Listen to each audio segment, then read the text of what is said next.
우리가 지난주와 이번 주 2주간 하나님께서 우리 교회에 주신 비전 말씀 나누고 있습니다. 오늘 또 저희가 말씀 시작하기 전에 2026년 우리 교회에게 주신 비전 우리 함께 읽어보고 말씀 시작하면 좋겠습니다. 함께 읽겠습니다. 시작. 세대를 잇고 믿음을 잇는 공동체. 아멘.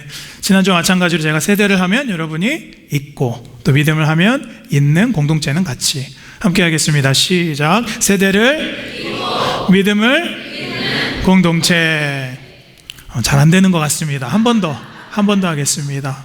세대를 잇고 믿음을 잇는 공동체. 아멘. 아멘.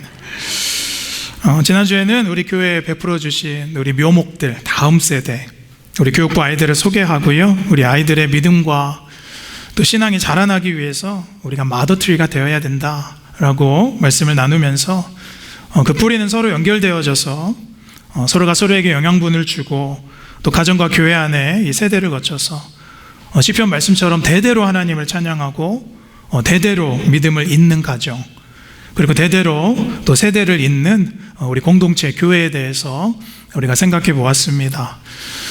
지난주 설교를 들으시고요, 한 성도님이 저에게 오셔서 목사님, 저희 교회 교육부 아이들 지난주에 사진 한 장 한 장 이렇게 보면서 또 소개를 볼 때마다 제가 얼마나 눈물이 났는지 모릅니다 라고 저에게 말씀하시면서, 제가 그동안 교육부에 별로 신경을 안 썼는데 목사님 이제 제가 아이들을 위해서 열심히 기도하겠습니다 라고 말씀하신 성도님이 있었습니다.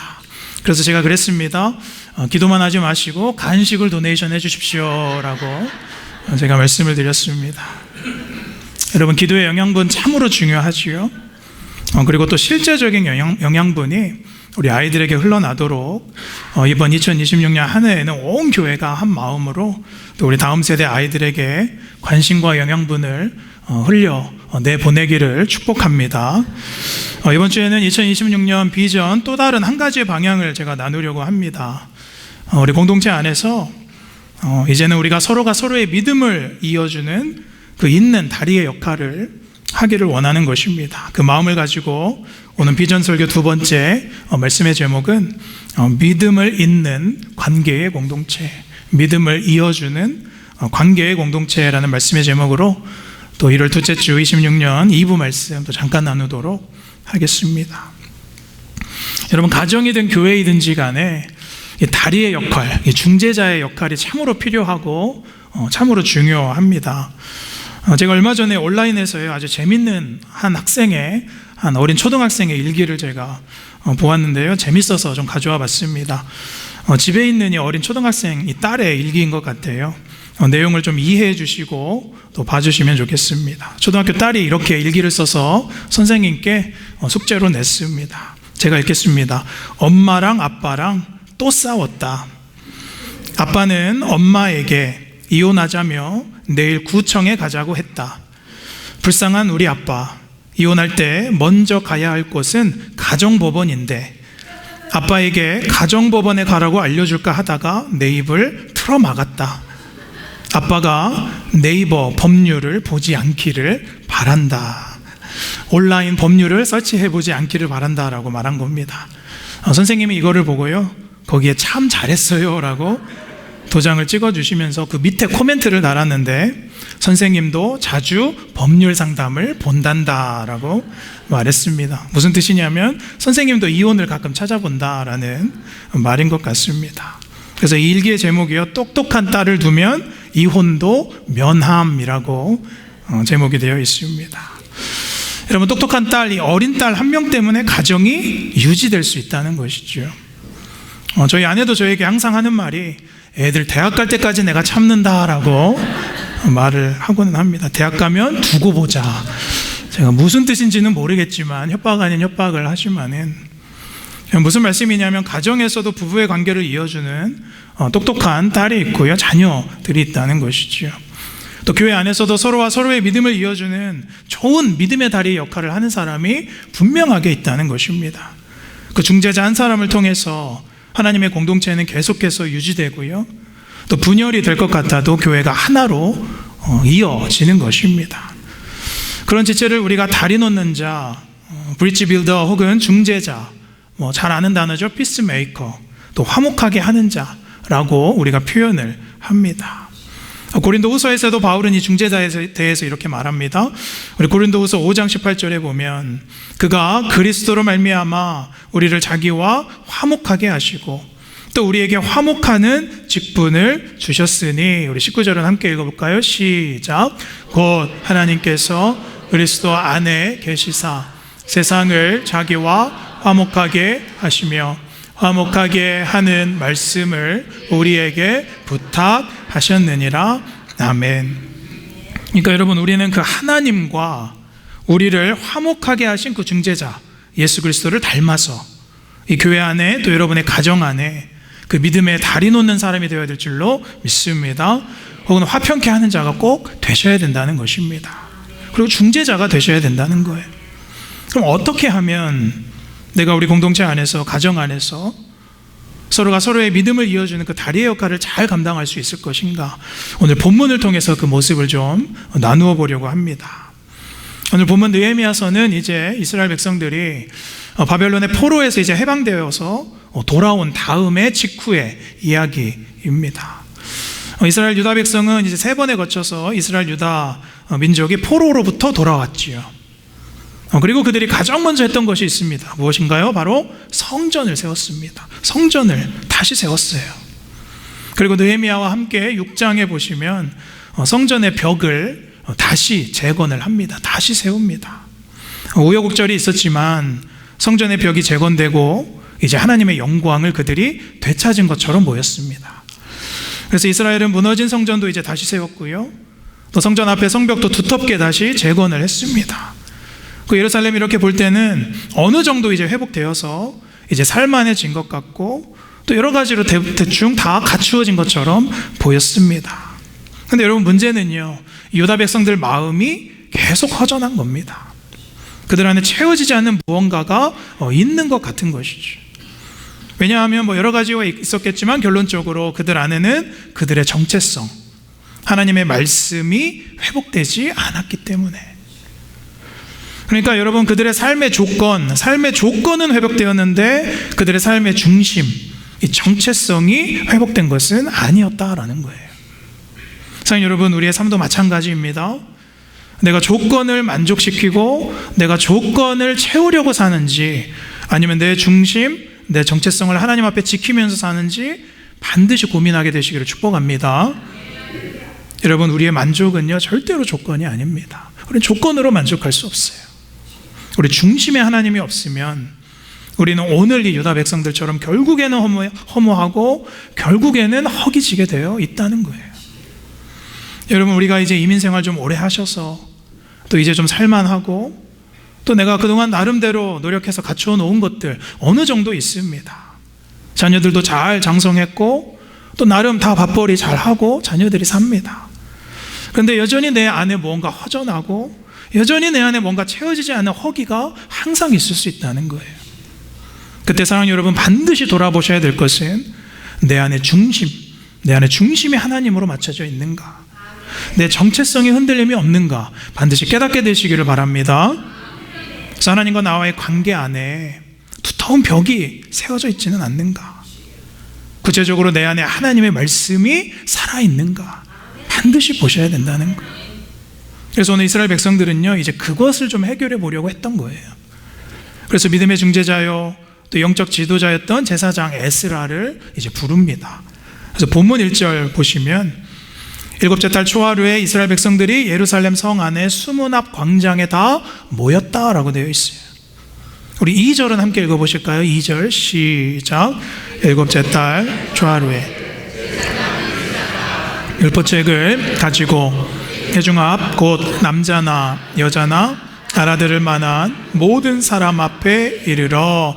3절에 보면 그 율법책을 모든 사람 앞에서 언제부터요? 새벽부터 정오까지 반나절 이상을 읽습니다.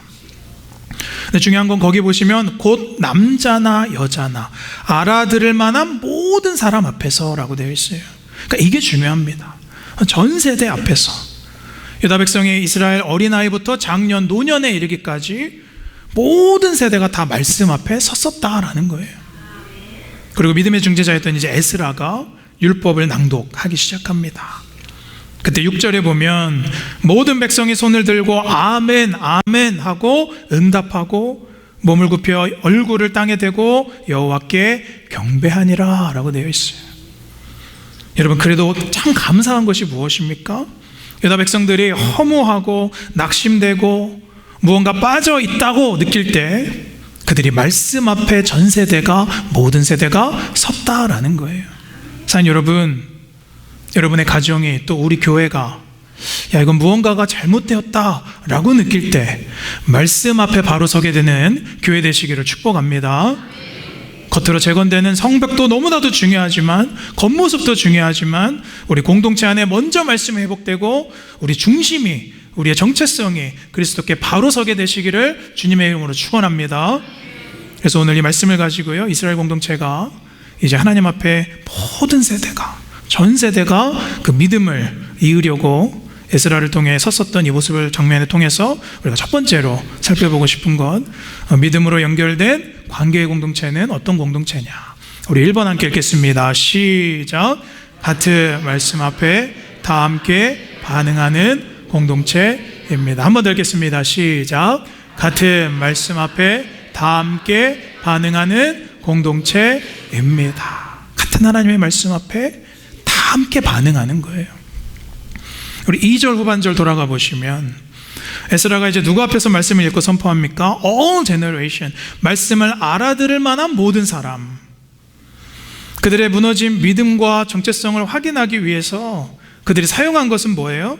그들이 어릴 때부터 배우고 익히 알았던 하나님의 말씀이었다는 거예요. 사랑하는 여러분, 가정에서도 마찬가지고요, 공동체 안에서도 마찬가지입니다. 우리가 서로 끈끈이, 서로의 관계가 끈끈이 연결되려면 이 말씀을 함께 읽어야 되는 줄로 믿습니다. 그리고 지난주 우리가 말씀드린 것처럼 그 말씀의 은혜를 우리가 서로 나눠야 되는 거예요. 그 말씀의 이야기가 우리 안에 있어야 되는 거죠. 여러분, 그래서 교회에서 교제할 때 그 사람의 사는 이야기 다 듣고 좋고, 문제거리, 걱정거리 다 들어주는 거 좋고, 또 남의 이야기도 좀 하고 싶고 다 좋지만은 우리가 더 나누어야 될 것은 무엇입니까? 내가 한 주 동안 받았던 하나님의 은혜, 내가 한 주 동안 경험했던 하나님의 이야기가 있게 되시기를 축복합니다. 그리고 내가 읽고 묵상한 말씀 이야기, 그 말씀이 중심이 되어서 우리가 교제할 때 우리 교제 안에는 기쁨이 있고 만족스럽고 평화가 넘치게 되는 줄로 믿습니다. 그래서 여러분, 우리가 올 한해 우리가 말씀 안에서 보이고 우리 교회가 말씀 안에서 교제하기를 원합니다. 그럼 더욱더 끈끈해지고 하나된 공동체가 되는 거예요. 그런 가정으로 여러분의 가정이 세워질 줄로 믿습니다. 그래서 여러분, 우리가 그런 의미에서 2026년 우리가 한마음으로 지금 성경 일독, 통독을 함께하는 것이 너무나도 의미가 있는 일입니다. 여러분, 우리가 성경 통독하는 이유는요, 내가 몇 독했다 자랑하려고 하는 것이 아닙니다. 우리가 성경 통독하는 이유는 그 안에서 은혜를 발견하기 위함인 줄로 믿습니다. 내가 누구보다 빨리 읽고 많이 읽는 것이 중요한 것이 아니라, 지난주에 어떤 분은 막 내가 속독한다라고 막 하시는데 그게 아니라 한 장 한 장 정해진 범위 또 이렇게 읽어가시면서 우리가 한 주 동안 같은 말씀, 같은 범위를 읽고 같은 은혜를 누리는 것입니다. 그게 목적이에요. 우리가 목장 모임할 때도 마찬가지이지요. 각자 삶의 이야기 있고 문제거리 있고 기도 제목 다 나누어야 하지만 우리가 가장 먼저 하는 것이 무엇입니까? 우리가 들은 말씀으로 예배하는 것입니다. 그리고 교제를 말씀으로 나누는 거예요. 선포된 말씀을 통해서 같은 비전, 같은 설교를 듣고 우리가 한 마음으로 서로에게 은혜를 공급하는 것이지요. 그게 하나님의 말씀에 뿌리 내린 교회인 줄로 믿습니다. 같은 말씀을 들었는데 다른 해석이 있을 수 없습니다. 다른 생각을 품는 것이 아니라 같은 은혜를 받고 품는 그런 목장, 그런 공동체 되기를 축복합니다. 오늘 본문에요, 에스라가 말씀을 이제 막 읽기 시작할 때 인상적인 것이 하나 보이는데요, 8절에 보면 이렇게 되어 있어요. 그 뜻을 해석하여 백성에게 깨닫게 하였다. 해석하여 깨닫게 하였다. 여러분, 당시에 대부분의 사람들이 쓰던 언어가 아람어였습니다. 그러나 에스라는 하나님의 율법 말씀을 히브리어로 읽어줬지요. 그때 레위인들이 이제 어떻게 했을까요? 그 말씀을 못 알아듣는 이가 없도록 다 자녀들에게, 모든 세대에게 다 통역을 해 주었습니다. 사랑하는 여러분, 우리가 이 자녀 세대, 또 타문화권, 오늘도 영어권 성도님들 계시지만 타문화권 가족들끼리 연결되기가 가장 어려운 게 무엇입니까? 언어예요, 언어. 근데 사랑하는 여러분, 이 언어의 벽은 우리 미국에 있는 이민교회만 있는 것이 아니라 구약시대에도 이미 있었다는 거예요. 그래서 구약의 이스라엘에서도 예배할 때 통역이 있었다는 것입니다. 그래서 여러분, 이 통역이라는 것, 통역 예배라는 건 우리가 서로 분리된 것이 아니라, 통역의 예배는 불편한 것이 아니라 성경적인 예배인 줄로 믿습니다. 여러분, 성경적인 거예요. 통역이 필요하면 통역을 해주는 거예요. 그래서 이게 중요합니다. 8절에 보면 낭독하고 해석하고 깨닫게 하였다. 여러분, 그들이 하나님의 백성임을 깨닫기 위해서 붙잡았던 것은 오직 말씀인 줄로 믿습니다. 함께 읽고 통역해서 같이 이해하고 하나님의 뜻을 깨닫는 것. 여러분, 예배 방식이 중요하지 않았다는 거예요. 여러분, 같은 말씀을 드릴 때 우리는 연결되는 것인 줄로 믿습니다. 그래서 여러분, 사랑하는 여러분, 올 한해 다른 것 의지하지 말고 하나님의 말씀을 의지하시기를 바랍니다. 제가 지난주에 이제 자연생물학에서 이 나무가 나무끼리 서로 연결되어 있는 이 우드 와이드 웹 이야기를 제가 이야기 드렸죠. 다시 보시면 숲 아래에는 나무들이 각자 서 있는 것 같지만 나무들의 뿌리와 뿌리가 서로 맞닿아서 서로 영양분도 나누고 서로 커뮤니케이션하는 이 나무들의 기초, 이 숲의 기초에 대해서 제가 잠깐 말씀을 나누었습니다.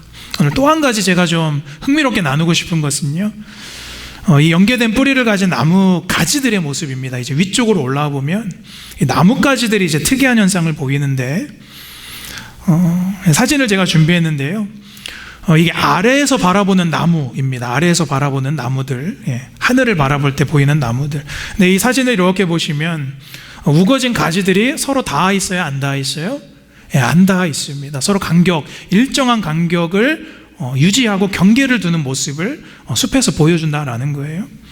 그러니까 밑에 뿌리는 다 엮여서 닿아 있지만 뻗어 있는 나뭇가지들은 옆나무와 서로 닿지 않고 일정한 간격을 유지하면서 숲이 어우러져 있는 현상, 그것을 우리를 수간 깊이 현상이다라고 말합니다. 자연생물학에서 말하는 거예요. 수간 깊이 현상. 그러니까 뻗어가는 가지가 서로 엉켜서 서로 햇빛을 못 받는 일이 없도록, 서로 침범하지 않고 서로 넘어지지 않도록 조심스럽게 거리를 두는 현상이 숲에서도 일어난다라는 거예요. 여러분, 저는 이 모습을 보면서 우리 신앙의 몇 가지 교훈을 또 한번 생각해 보았습니다. 첫 번째는 우리의 뿌리가 내린 토양은 예수 그리스도 안에 같은 줄로 믿습니다. 그 뿌리는 서로 연결되어 있어요. 그런데 공동체 안에서 우리가 반드시 기억하고 또한 조심해야 될 것이 있습니다. 그것은 우리가 서로를 지나치게 의존하지 않는 거예요. 무슨 말씀이냐면, 여러분, 내 신앙이에요. 우리가 서로를 돌보면서 당연히 신앙생활 함께하는 건 마찬가지지만 내 신앙의 타입만을 의지해서는 절대로 성장할 수 없습니다. 목회자에게만 신앙을 의존해서도 안 되고요, 교회 시스템만을 의존해서도 절대로 안 됩니다. 내가 스스로 말씀 안에, 기도 안에, 건강한 교제 안에 바로 서 있을 때 우리 신앙은 푸르게 성장하게 되는 줄로 믿습니다. 또 한 가지 교훈, 이것이 중요한데요, 상대방의 옆에 가지, 옆에 잎나무에 닿지 않으려는 노력도 또한 필요하다라는 거예요. 뭐 서로 건드리지 말자, 각자 도생하자, 그런 말이 아니라 성도 간의 교제에 반드시 필요한 게 배려와 선을 또한 지켜주는 것입니다. 상대방의 지체의 생각과 삶의 이야기를 존중해 줄 줄 알아야 되는 거예요. 자, 여러분, 우리는 왜냐하면 이미 우리의 뿌리가 한 성령, 한 그리스도, 하나님에게 깊이 박혀 있기 때문입니다. 그렇기 때문에 이게 가능한 거예요. 교회에서 관심과 사랑을 주는 건 마땅하지만 그것이 내 방식이 되어서는 안 됩니다. 그것이 때로는 간섭이 되고 무례함이 되면 안 된다는 거예요. 이렇게 목회를 하다 보면 관심을 줘야 하는, 충분히 줘야 하는 성도가 있고요, 또 때로는 기다려줘야 되는 성도도 있는 것입니다. 또 때로는 강하게 질책을 해야 되는 성도가 있고, 그 모습을 존중해주고 때로는 이해해야 되는 성도도 분명하게 있습니다. 자, 여러분, 오늘 본문에 에스라를 보세요. 백성 앞에 말씀을 읽어주는 것이면 충분했습니다. 에스라가 이스라엘 백성 앞에 너희가 무엇을 잘못하고 있고 뭐를 어떻게 잘못했다라고 충고하고 질책하기보다 말씀과 기도가 먼저였는 줄로 믿습니다. 사랑하는 여러분, 자녀를 위해서 또 그 사람을 위해서 우리가 기도는 안 하면서 간섭과 질책과 내 뜻으로만 변하게 만들 수는 없어요. 예레미야와 이사야와 느헤미야처럼 때로는 강력하게 질책과 강력한 책망이 필요하지만 오늘 에스라처럼 때로는 말씀으로 권면해주고 함께 옆에 서주는 것만으로도 함께 해줄 때 위로가 되는 줄로 믿습니다. 지나친 위로의 말은 상처를 남길 때가 훨씬 많습니다. 그럴 때가 있죠. 한 성도님이 아픔을 막 이야기해서 본인은 힘들어 죽겠는데 야, 그거 아무것도 아니야, 이 정도는 다 겪는 거야, 나도 겪었어 라고 그렇게 이야기를 하면서 마치 욥의 세 친구처럼 고통을 더 깊게 만들 수도 있다는 거예요. 사랑하는 여러분, 저는 우리 안디옥 교회가 정말로 뿌리는 그리스도 안에 깊이 박혀있되 가지와 잎은 서로 배려하고 존중하고 무례함이 없는, 무례히 행치 않는 그 서로에 대한 연결이 건강한 공동체, 한 뿌리의 공동체가 되시기를 주님의 이름으로 축원합니다. 자, 두 번째, 오늘 에스라와 이스라엘 모습을 통해서 생각해 볼 두 번째 함께 읽겠습니다. 믿음을 잇는 관계의 공동체, 시작. 같이 울 줄 아는 공동체입니다. 뭘 할 줄 아는 공동체예요? 같이 울어줄 줄 아는 공동체. 자, 우리 9절 말씀 함께 읽겠습니다. 9절 시작. 백성이 율법에 총독 느헤미야와 제사장 겸 학사 에스라와 백성을 가르치는 레위 사람들이 모든 백성에게 이르기를 오늘은 너희의 하나님 여호와의 성일이니 슬퍼하지 말며 울지 말라 하고, 모든 백성이 에스라의 말씀 낭독을 듣고요 다 울었대요. 여기 운다라는 것의 의미는 두 가지입니다. 첫 번째는 감격의 울음이었겠죠. 감격의 울음. 아직도 하나님께서 우리와 함께 하시는구나, 우리를 버리지 않으셨구나. 두 번째는 어떤 울음이었어요? 회개의 울음. 회개의 울음이었어요. 그 하나님의 말씀을 우리가 잊고 있었고 우리의 연약함과 우리의 죄악됨과 그 은혜가 떠났음을 그들이 알았을 때 감정이 요동치며 울 수밖에 없었다는 거예요. 여기 말씀해 보면 다 우는지라 한 사람도 빠짐없이 함께 울었었다는 거예요. 사람 여러분, 이것이 공동체의 회개인 줄로 믿습니다. 나만 회개하는 것이 아니에요. 나만의 뉘우침이 아니라 함께 울고 회개하는 거예요. 여러분, 우리가 함께 이야기를 나눌 때, 그 사람의 아픈 마음을 함께 이야기를 나눌 때 앞사람이 울면 어떻게 돼요? 내 눈시울도 빨개지게 되어 있어요. 앞사람이 우는데 아무렇지도 않은 사람을 우리는 전문 용어로 피도 눈물도 없는 사람이라고 이렇게 말을 합니다. 여러분, 우리의 회개가 그럼 왜 중요합니까? 내가 울면서 회개하는 게 왜 중요합니까? 내가 울고 회개하면 내 앞에 내 옆에 지체도 같이 회개하게 되어 있어요. 오늘 이 백성의 울음이 더 중요한 것은 감정만으로 운 것이 아니라 어디 앞에서 울었어요? 말씀 앞에서 울었다는 거예요. 그래서 여러분, 내가 먼저 회개하고 내가 먼저 울 줄 아는 사람이 되면 여러분의 공동체와 가정은 살아나게 되는 줄로 믿습니다. 사랑하는 여러분, 함께 조용히 울어주는 사람이 되셔야 돼요. 제가 이렇게 돌아보면 저를 위해서 울어준 분들이 있기 때문에 제가 여기까지 이끌려 왔다는 것이죠. 여러분, 하나님은 회개하고 우는 사람을 찾으시는 줄로 믿습니다. 여러분, 흠잡고 비난하고 끝내는 거는 누구나 다 하는 거예요. 그러나 그 사람을 위해서 기도해주고 여러분 울어주는 사람은 드뭅니다. 적어요. 드물어요. 여러분, 그럼 둘 중에 하나님께서 누구를 기뻐하실까? 울어주는 사람에게 복 주시는 줄로 믿습니다. 사무엘상 15장 보면요, 이 사무엘을 보세요. 자꾸만 하나님을 떠나가는 이 사울을 위하여서 11절에 보면 사울을 위하여 온 밤을 여호와 앞에서 부르짖고 울었다라고 되어 있어요. 창세기 19장에 보면 성을 엎으실 때에 아브라함을 생각하사, 하나님께서 이제 소돔을 심판하셔야 되는데 아브라함 한 명 때문에 소돔 심판을 늦추시고 소돔 사람을 싹 다 멸해야 되는데 아브라함을 봐서 누구를 살리셨어요? 롯을 살려주셨어요. 사랑하는 여러분, 우리가 그런 사무엘과 같은 아브라함과 같은 이 공동체의 중재자와 다리의 역할을 하게 되시기를 축복합니다. 신학자 본 회퍼는 이런 말을 했습니다. 우리는 서로가 그리스도인의 대리자다.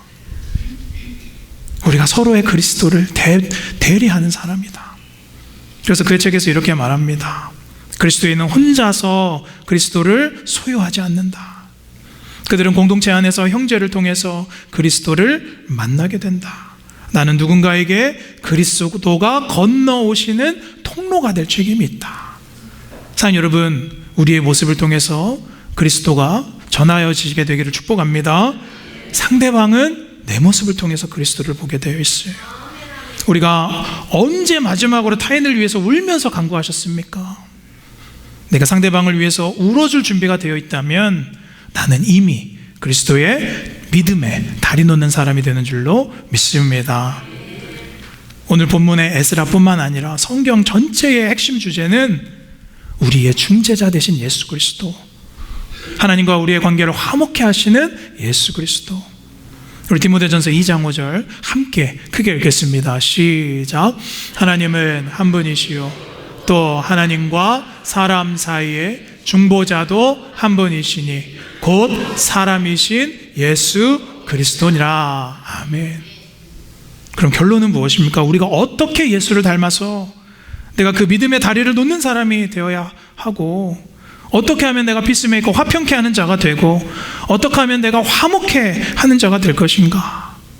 그 비밀이 오늘 1절 말씀에 나와 있습니다. 1절 다시 돌아가 보시면 이스라엘의 모든 세대가 예루살렘 수문 앞 광장에 모였을 때 에스라가 그 가운데로 뭐를 가져왔어요? 율법책을 가져오네요. 율법책을 가져왔어요. 사랑하는 여러분, 모임과 여러분의 가정 안에 성도로서 마땅하지 않은 것을 갖고 오는 것이 아니라 하나님의 말씀을 갖고 오시기를 축복합니다. 은혜를 갖고 오게 되시기를 축복합니다. 그 가운데 말씀이 울려 퍼질 때 그들 안에 울음이 터져 나왔어요. 이제는 포로 생활도 끝났고 집도 있고 교회도 있는데 웬만큼 갖춰졌는데 내가 여전히 허무하고 허기진 그 마음이 어디에서부터 온 것이냐 알고 봤더니 내 안에 하나님이 없어서였구나. 하나님이 없어서였구나. 이 말씀과 회개의 눈물이 우리 가운데 먼저 일어나게 되시기를 축복합니다. 말씀을 정리합니다. 우리 아프리카 속담에 이런 말이 있어요. 한 아이를 키우기 위해서는 뭐가 필요하다? 온 마을이 필요하다. It takes a village to raise a child. 온 마을이 필요하다. 한 아이가 제대로 서려면. 여러분, 한 사람이 세워지기 위해서 얼마나 많은 사람의 도움과 희생이 있는지 모릅니다. 가령 이런 거예요. 여러분 앞에 서 있는 이 사람 그냥 있는 것 같아도 제가 이 자리에 설 때까지 돌아보면 저 한 사람 이렇게 목회자 만들기 위해서 셀 수 없는 분들의 은혜, 또 많은 사람들의 도움, 또 기도, 또 노력이 있다는 것과 같은 것이죠. 뭐 배우자의 희생은 말할 것도 없고요. 평생 동안 또 무릎으로 기도하신 또 누군가의, 또 어머니의 누군가의 눈물과 기도가 분명하게 있다는 거예요. 자, 여러분, 우리 자녀가 잘 되기 위함이라면 눈물로 기도하셔야 되는 줄로 압니다. 눈물로 기도하셔야 돼요. 여러분, 자녀를 위한 기도 제목 가져오라면 가져오시기를 바랍니다. 가져오세요. 상세히 써서 가져오세요. 목사님, 제 자녀는 장성에서 이제 다 나갔는데요. 여러분, 출가한 자녀들을 위해서도 가져오세요. 제가 그 자녀의 구원과 그 자녀의 인생과 그 꿈과 미래를 위해서 재단에서 새벽마다 기도할 것입니다. 그리고 올 한해 여러분이 꼭 이 교회에 브릿지 빌더가 되시고 피스메이커도 되시고 화목케 하는 자가 되시기를 축복합니다. 여러분, 한 영혼을 변화시키려면 공동체 전체의 기도가 필요하다는 거예요. 그러기 위해서 내가 먼저 2006년을 시작하면서 26년을 시작하면서 우리가 말씀 앞에 바로 서셔야 되는 거예요. 예수님께서 겟세마네에서 우리를 위해서 우셨잖아요. 히브리서 5장 7절 우리 함께 읽어보실까요? 마지막으로 시작. 그는 육체에 계실 때에 자기의 죽음에서 능히 구원하실 이에게 심한 통곡과 눈물로 간구와 소원을 올렸고 그 경건하심으로 말미암아 들으심을 얻었노라. 예수님께서 하나님께 우리를 위하여 기도하실 때 하나님 왜 들으셨냐면 그의 경건하심으로 말미암아. 자, 여러분, 여러분이 경건하시면 여러분의 기도 제목을 하나님께서 들어 응답하시는 줄로 믿습니다. 그래서 여러분 바라기는 올 한 해 2026년 내가 먼저 말씀 앞에 믿음을 바로 세워서 예수라와 같이 온 유대 백성들과 같이 교회 안에 가정 안에 여러분이 중재자가 되시고 화목해 하는 자가 되셔서 믿음을 잇는 그런 교회, 그런 가정 되시기를 주님의 이름으로 간절히 축원합니다.